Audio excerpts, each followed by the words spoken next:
Thanks for listening to the Good Enough Wellness Podcast. I'm Kayla. And I'm Emily. And we're passionate about holistic wellness that real people with real lives can achieve. We see you out there striving for perfection, but we want you to know that good enough can be good enough.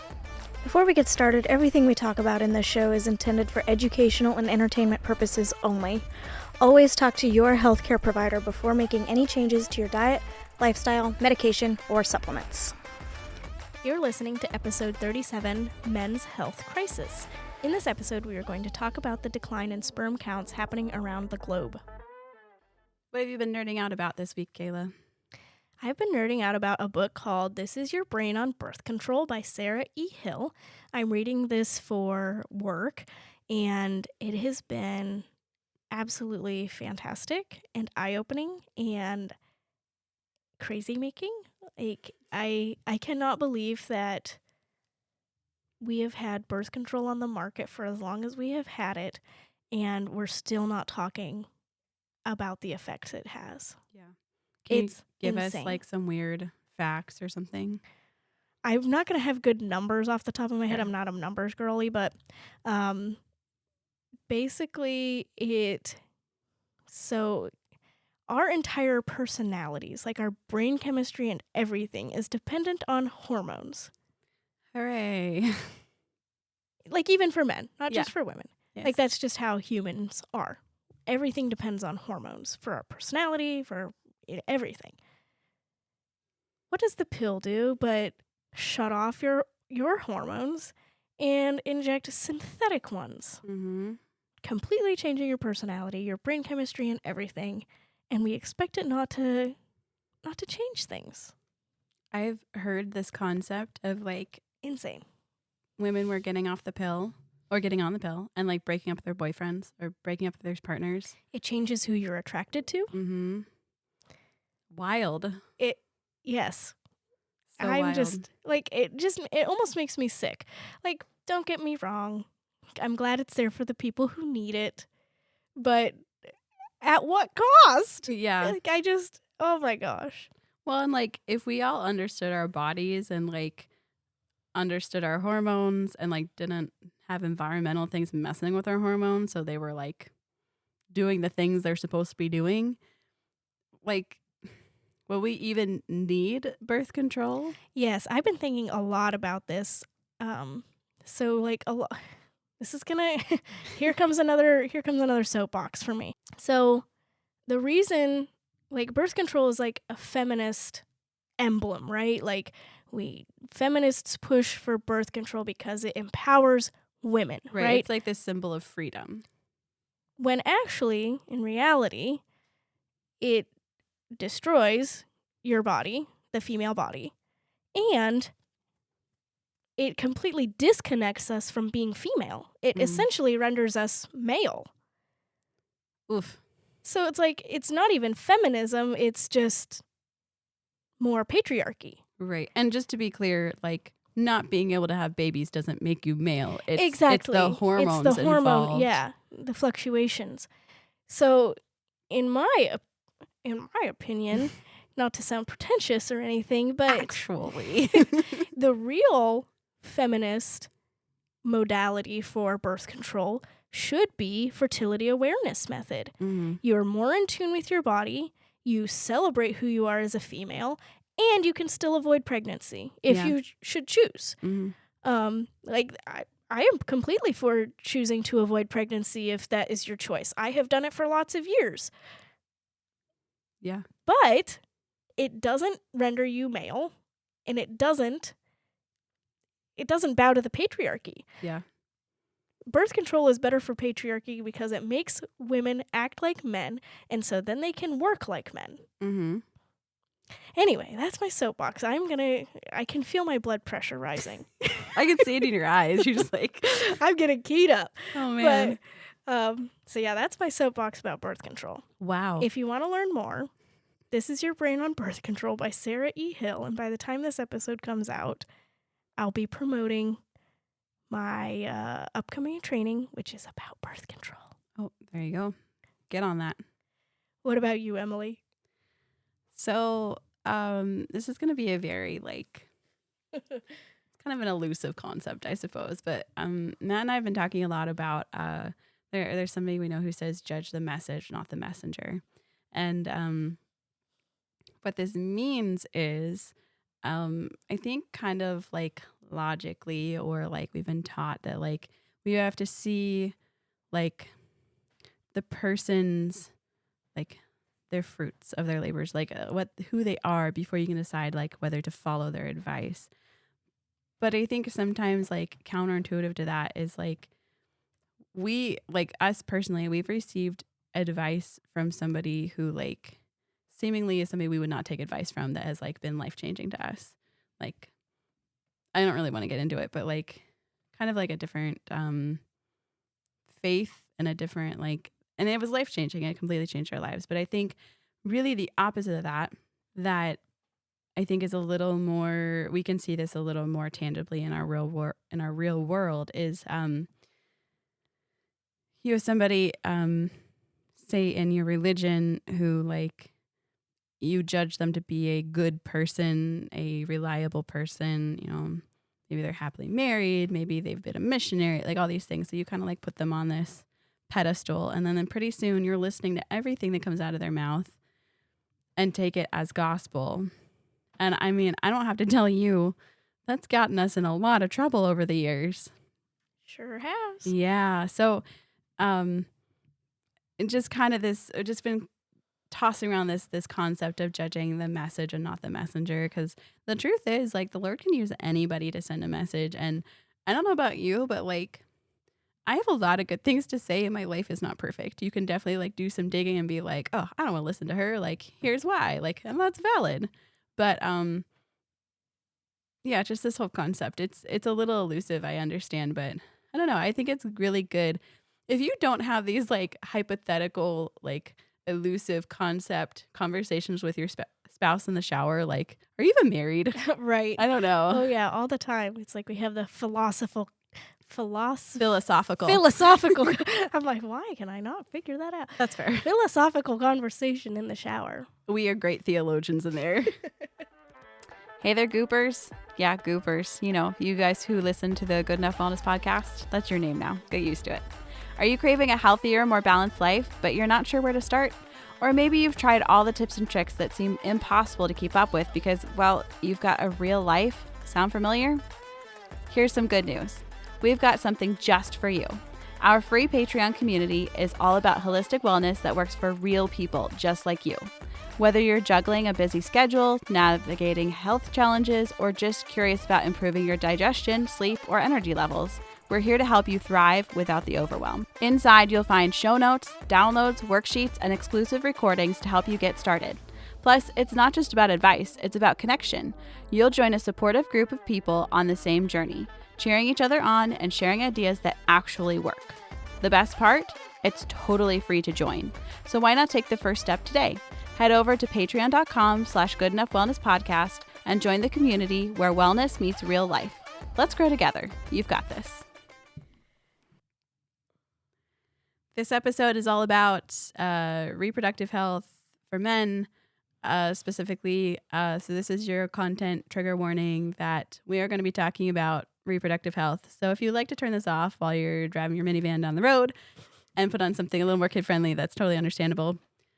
But for those of you who stay, we also, I'm not exactly sure what we're going to get into, but like we might be talking about pregnancy loss, miscarriage, infertility. So if that's something that's just not a good fit for your psyche today, then we'll catch you on the next one. No harm, no foul. Yeah. We just want to make sure that you are staying safe.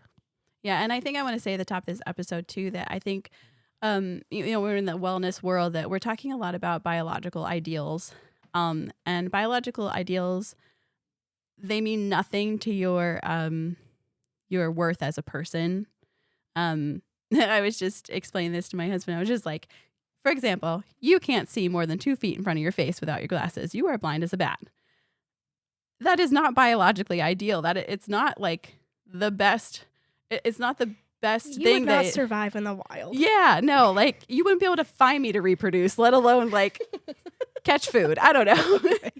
But that doesn't make you like worth less as a person. Right. It doesn't mean that you're not capable of all the other things that everybody else is. Like So don't hear what we're not saying. We're going to be talking in ideals. We're talking about biological ideals, and that doesn't necessarily reflect like societal ideals. Right. Did that come across correctly? I really I hope think so. Yeah. That's a good caveat to have. Like we're not judging anyone based on their Sperm count. right, on their ability to produce sperm, I guess. But yeah. but Doesn't make you more or less of a man. Let's just get right. that right out of the Yeah. way. But there are things that have been coming to light that we find a little concerning, and we want to talk about it. Yeah, for sure. Last week we kind of alluded to Countdown, the book by Shanna H. Swan, PhD. That's where most of our information has come from for this podcast. It's very well researched. We found it to be very well documented with lots of what do I say? Not footnotes, with lots of Like studies. Yeah, meta-analysis. Yeah. All So the I'm not things. saying it's the end all and be all, but we found it to be pretty comprehensive, and you can totally go read it for yourself. It's a good read. Yeah. So I think, are we just going to read out some stats and let people sit with them for a second? Because I'm Right. shook. I don't know. Yeah, I figured we should start with some stats just to like bring you up to speed on why this is a crisis. Mm-hmm. So the first one we're going to talk about is between 1973 and 2011, sperm concentration has dropped more than 52% among random men in Western countries. So they weren't selected based on any kind of like fertility status or like number of children they have or anything like that. And sperm concentration is the measure of how many sperm per milliliter, whereas total sperm count dropped by more than 59%. Okay. And then it has been projected that if these trends continue, humans may not be able to reproduce, quote unquote, in the wild by the year 2050. Mm. For me, like it took me some time to wrap my head around this because 2050 seems like so far away. Not that far. And it's only 25 years away. Yeah. Which is bonkers. That's the year 2000 to now. Stop. Don't say things like that. Hang on, we're going to have a crisis of our own. Existential crisis right now. So I think it's important to note here that with the rise of IVF and IUI and other reproductive health alternatives. Yeah, I guess. So like ways to reproduce without having sex. We will still likely be able to reproduce far beyond quote unquote infertility. But I think it's important to consider why that is and if we're really okay with outsourcing our fertility to reproductive technology. Yeah. I don't know if we're even getting into that because I think there's a lot we could talk about with that. But one thing that comes to mind, just right off the bat, that I don't think should be controversial at all is the cost. Yeah. It makes it very inaccessible for people. Yes. To conceive, to have their own children. And now it becomes a privilege thing. Yeah. Not to mention, like, this is another whole other conversation, but the ethics of IVF and IUI and all that stuff. Yeah. So. Yes, I don't think we want to get into that. No, probably not. Yes. But anyway, continuing down with our stats, the World Health Organization has changed its standards for male fertility from 40 million per milliliter to 20 million per milliliter in 1980. Half. Yep, and then they changed it again to 15 million per milliliter in 2010. And just for some frame of reference, in the 1940s, 60 million per milliliter was considered adequate. I am not well. So it has reduced by just a third. Just a reminder that, like, just because you change the target doesn't mean it changes the facts. Like, right. And I think what they're also like considering is like men with 15 million per milliliter counts. They're able to get their partners pregnant, usually through IVF or IUI, not in the wild. So that's why they're considering 15 million to be adequate. I'm not okay. I'm like, now I'm going to get angry during this Yeah. one. So Woo! that's yeah. Talk something. about number manipulation. Yeah. Overall, testosterone levels have declined 1% per year since 1982, which is a huge issue. Mm-hmm. And the secondary sex ratio, which is the ratio of males to females at time of birth, was stable at 51.5%, which means 105 males born for every 95 females for much of human history, but it is subject to environmental changes as well as personal stressors, and we see drastic shifts around events like 9/11, economic downturns, or war. Sure.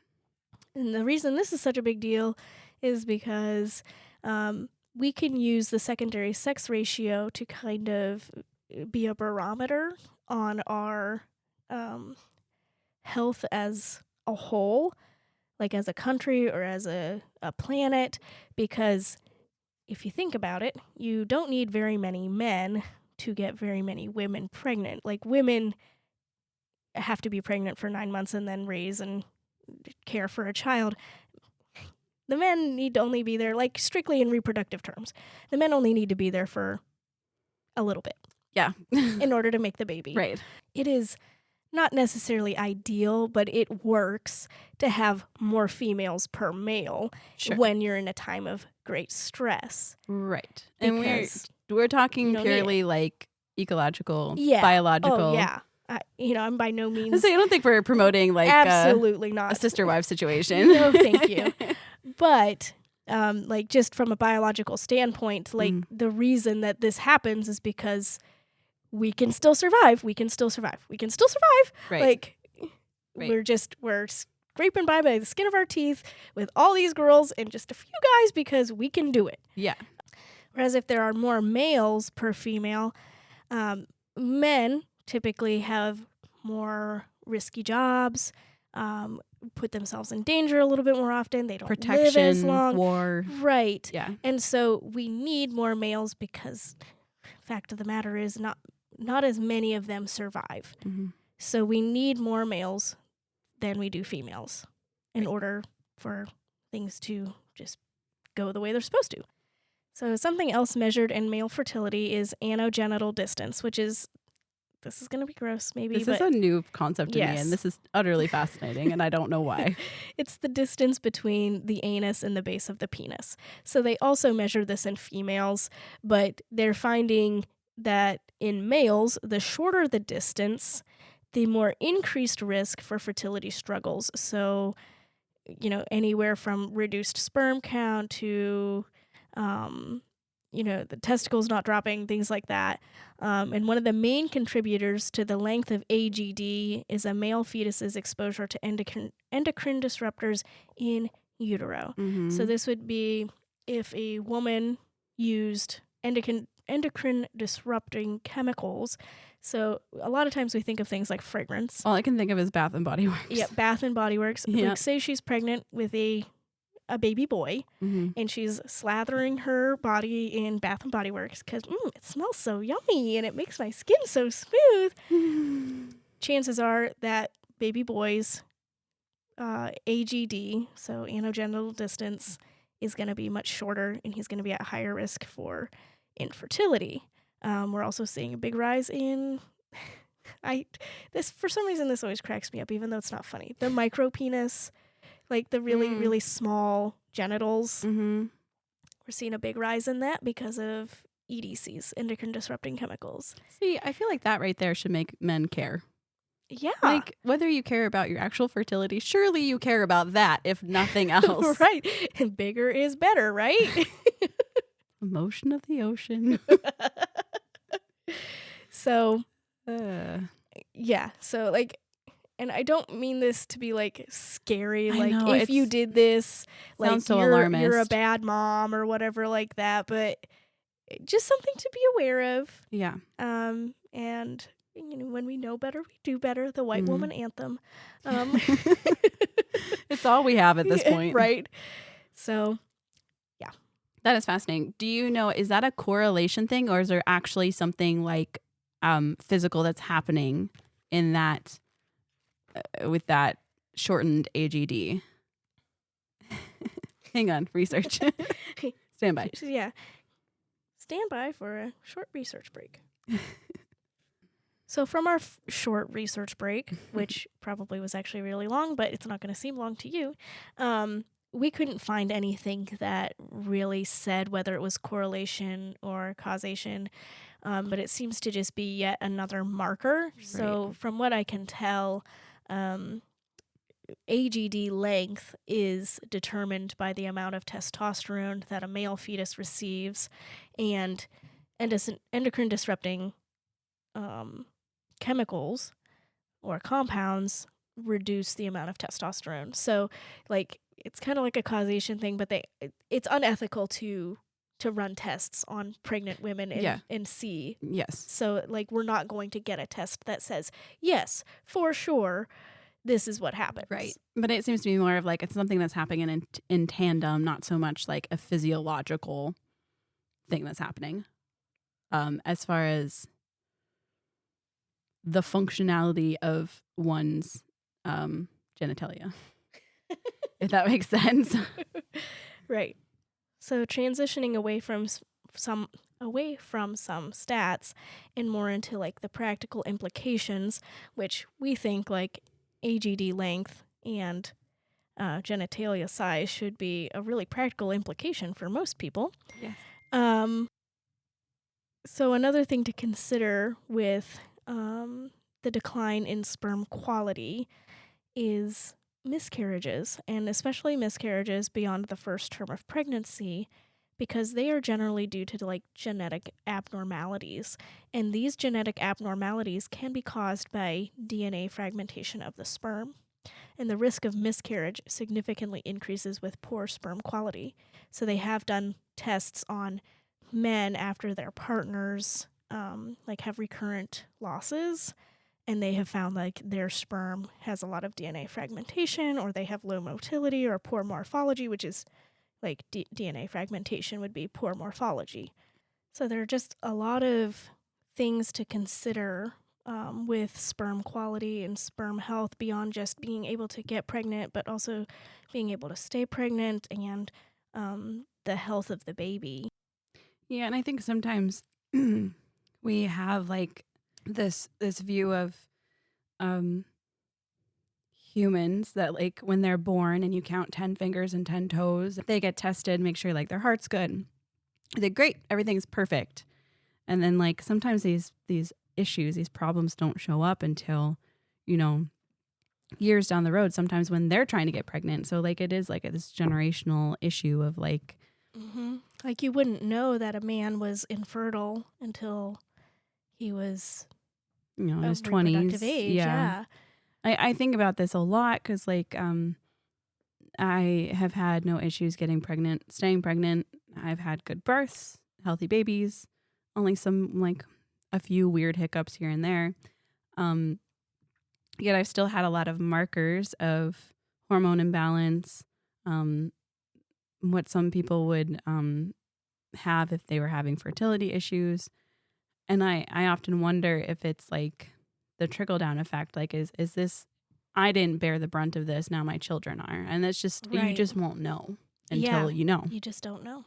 So we know a lot of this information can be kind of heavy and difficult to hear, but we recognize and want to put out there that it is super important, and but we don't want to leave you with just all of the doom and gloom, no, we're not going to be able to reproduce on our own kind of stuff. So we want to talk about what can we do about this. Yes. Yeah, just a reminder that like even though they're projecting, if nothing changes by 2050, it's just a projection. It's just a projection, and that's if we keep going. Trends. Sure, based on trends, and like that's if we keep going the same direction at the same speed. Yes. So like there are lots of things that we can do to intervene, both as like a whole race, but also like individually. Yes. So that's why it's like awareness is key, because now we can do something about it. Knowledge is power. So the first thing I would encourage you to do is encourage your man to get tested. Or you, if you are a man. Yeah, or if you're a man, get tested.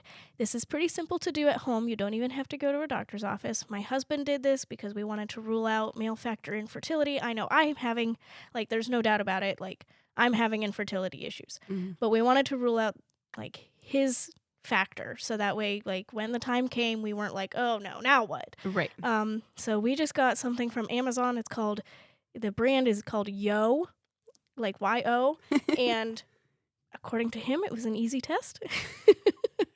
And it gave us all the information we needed to know that we don't have male factor infertility. Mhm. It didn't show us morphology, which I think would also be important, but that's something we might investigate if I was having recurrent losses. Yeah. But just as it stands, we know that male factor infertility is not going to be an issue for us. And Good for him. He's quite proud of it. But it's not hard to do, like even to do at home. And if you don't want to do it at home, you can go to a doctor's office. There's other tests that are really, really comprehensive. There are but test kits and companies that will freeze sperm. So that way, if you don't want to have kids now, but you are young now, and so you have better quality sperm, you can freeze it and use it later. There's lots of options out there. So yeah, I would encourage getting tested because then you can do something about it. If you do have poor quality sperm, you can start making changes now, so that way when you are ready to conceive, you're good to go. Yeah. Another thing you can do is reduce toxin exposure, especially those endocrine disrupting chemicals that we were talking about. They impact testosterone and sperm quality a heck of a lot. Mhm. And so reducing that toxin exposure is key. Yeah, we've done whole episodes on alternative cleaning solutions. I'm trying to remember what else we did. Is that the only one? I feel like we think did that's more. the only one we did. But pretty much the big thing is getting rid of everything that says fragrance on it. Yeah. That's a huge one. And it's going to be a hard one because we're so used to things smelling a certain way. We're used to laundry soap smelling a certain way. We're used to dish soap smelling a certain way. And so when we take that smell away, we're like, ooh, this doesn't smell very good. Mhm. And it's the smell of the thing and not the smell of perfume. Yes. Yeah. I don't know. I stand very strongly on this one that, like, if you need that scent in laundry for it to smell good and you smell your laundry without scent and you're like, it doesn't smell good, you probably need to strip your clothes or something. Like, yeah, they're probably are actually dirty. Yeah. Especially if you've been using something like Tide or something that actually causes buildup on your clothes, which holds on to stink. It's a racket, you guys. That fragrance masks the smell of your dirty laundry. Yeah.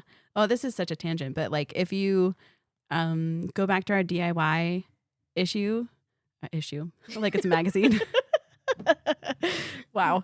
Episode, we talked about laundry detergent and how we have like this recipe for laundry detergent. When I switched to using that, even though I was using like clean laundry detergent, I actually stripped all of our clothes. Yeah. So like bathtub, hottest water. Gosh, I don't remember how much. OxiClean, Well, I borax. used that same Oh, yeah, laundry the laundry detergent. soap, yeah. I don't remember how much I use now. Experiment, I guess. Good luck. You can Google it too. There's lots of guides for stripping. And strip. This episode is just going downhill. Laundry stripping. Laundry stripping.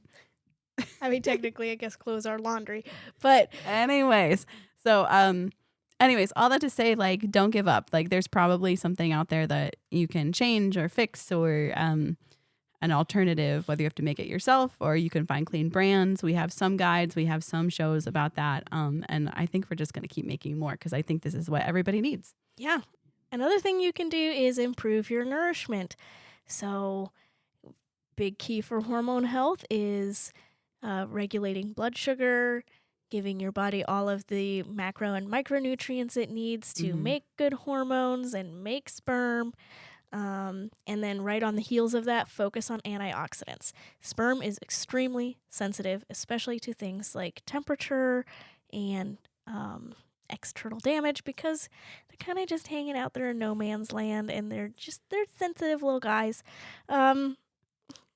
So antioxidants can be really helpful in avoiding the DNA fragmentation that can cause miscarriage.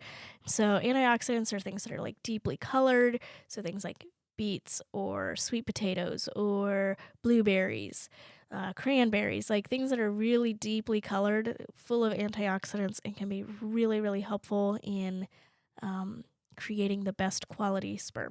Yeah, and nourishment is good for everybody, right? Like your whole family can stand to be more nourished. And I think this is good for like quote damage control. Like, oh no, I like used a bunch of endocrine disruptors Yeah, when I was whoops. pregnant. And it's like now I've got this child who's got like this, that, and the other thing. Or maybe nothing noticeable, which is great too. But that child can also stand to have so much more nourishment. And I really do think that like good nourishment, it can really fix a lot of things on its own. Just Yeah. giving your body's always trying to heal. That is, it's Mm-hmm. like its default setting is it's trying to heal. So, giving it all the tools it needs, it can actually do a lot of good things. Yep. Also important for men and men's fertility is fitness. So I acknowledge that um, not all men have the same kinds of jobs. So, like for example, my husband works at a job where he is physically active all day long, and lifting heavy things and walking a lot, and so he doesn't have as much need for a gym as maybe someone who has an office job.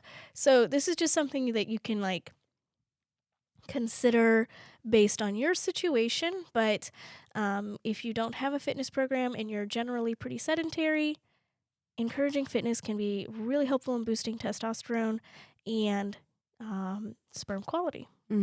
I'd like to piggyback off of that. And I wish I had written down these numbers because I don't have them. But I had listened to a 1000 Hours Outside episode one time about, it was all about sunlight and its Mm-hmm. effects on testosterone and how, like, the I wish I had numbers because it would mean so much more, but like the way it like doubled and tripled like the testosterone production when men Yes. got sunlight, when boys got sunlight, like little boys. And then it just like kept increasing when they were shirtless. And then like when the little boys would run outside naked, like it was just that much more. Mm-hmm. So like Sunlight is energy giving. yeah, totally. So if you're struggling with energy production, getting some energy in. I always like to tell my husband whenever I get out in the sun, I'm like, I'm solar charging, Yes. like a little solar Yes. charger. It's the best. There's a cat in another life. Yes, this morning sitting in front of our dining room window and it's beating down on my back and I'm like, ah. Oh gosh, and then probably like our final point that is maybe the biggest one, and you guys are gonna be shocked when you hear this. Never heard this before. Nope, you never heard it here. Reducing stress. Reducing it as much as possible, increasing your social support, your social networking, your community, if you will. Yep. We had a friend just recently that her husband went through like all of these like changes and stuff with his work, and it was very stressful. And we encountered this a couple of years ago that like the we don't give men the credit that they deserve for the stress that they carry in their Yeah. everyday lives, caring for their families and stuff, and just like how it can change them as a person. And then like, they're able to kind of rectify and get out of these like super stressful situations. Maybe it's a job change, maybe it's a pay raise, like whatever it is.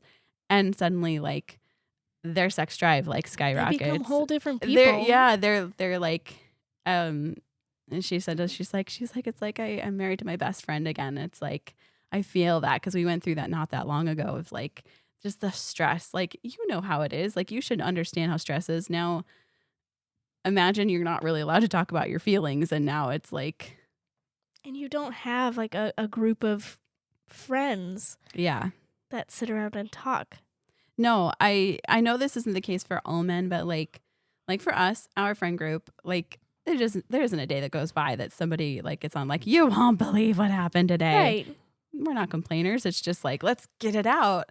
And like most men I know, they don't really have that or seek that out of like just let's just get it off Yeah, our and I don't know chest. if it's just because they're not inclined to that naturally. I They don't need know. something else, or if we're just in an environment where that's kind of taboo. Yeah, I don't I know. don't know. But so one of the things that was mentioned in Countdown was that men who have high amounts of stress and then they reduce their stress, their sperm quality went up, but the men who were experiencing the same amount of stress but didn't reduce the stress but had social support, their sperm quality also went up. improved. So That's if you're not fascinating. able to reduce stress physically, you're not able to have a job change or whatever, increasing your social support can also be really, really helpful in whatever way that works for a man. Right, I don't know what that means. I don't pretend to understand, but I think it can look like having a good friend or your dad, or being really vulnerable with your wife. I think it can look like all kinds of things. Riding dirt bikes with your buddy. I hear that's very therapeutic. Yeah, that's what I've heard. That's what I've heard. Sunshine, dirt bikes, and some good food. That's right. I think we just fixed everyone's problems. Yeah, you just need a dirt bike day. So wrapping all this up, we know some of this was pretty heavy. We got the giggles at a couple points because it's hard to talk about sperm and not laugh. But we hope we left you with some good practical tips at the end. And just as a reminder, these biological ideals do not equal your worth. If you're struggling with male factor infertility, you can do things to fix it, but if not, it doesn't make you less of a man. Yeah. It doesn't make you less worthy. And we hope that this episode was eye-opening and helpful instead of just alarming. Yes. Hey there, friends. Are you feeling stuck or overwhelmed on your health journey? Maybe you've got questions about digestion, supplements, or just how to take that next small step toward feeling better. Well, I've got something exciting just for you. Office Hours. Every Tuesday, I'm hosting 2 live video chat sessions where we can connect one-on-one. This is your chance to ask questions, get guidance, or simply chat about how to make progress on your health journey. Whether it's understanding your supplements, tackling digestion challenges, or figuring out how food and lifestyle can support you, I'm here to help. Now, here's the fun part. While the links to join Office Hours are available to everybody, my email subscribers get so much more. By joining my email list, you'll not only stay updated on Office Hours reminders, but also get access to exclusive tips, resources, and inspiration to help you feel your best. Head over to the show notes for this episode and sign up for my email list today. I can't wait to see you during Office Hours and help you take your next steps with confidence and clarity. Let's do this together. What's good this week, Kayla? So on the heels of that whole conversation, I've had a lot of breakthroughs in stress reduction. Yay! Going to therapy. Did you go mountain biking? Did you go dirt biking? No, I did not go dirt biking. But I've been going to therapy, and I think just having that level of accountability where it's I'm paying someone now to tell me to do things that I know to do, and I'm actually doing them. Mm-hmm. And I have had a very significant decrease in stress over the last week or so. That's fantastic. That's what's good this week. What about you, Emily? Good food. I feel like does a week go Yeah. by that we don't talk about good food? I don't know. I'm kind of just all up in my feels about it. I'm just feeling extremely thankful for the access we have, the freedom to choose things, and the power that nourishment has on our whole families and our children and our spouses and our relationships. And it brings people together. It heals. I don't know. I feel really big feels about it recently. I think about this all the time. Yeah. That's what made me become an NTP. I'm look at what food can do. Yeah. Not just physically, but mentally, emotionally, in a community, socially. Yeah. What a gift. Yeah, I love food. Thank you for listening to the Good Enough Wellness Podcast. To learn more about my one-on-one packages, join my mailing list and follow me on Instagram at Kayla King Wellness. Don't forget to subscribe to the Good Enough Wellness Podcast feed wherever you listen to podcasts. You don't want to miss an episode. Follow us on Instagram at Good Enough Wellness Podcast to learn about upcoming episodes and join our free Patreon to interact with the Good Enough community. The Good Enough Wellness Podcast, because good enough can be good enough. Well, that's good enough for me. Me too.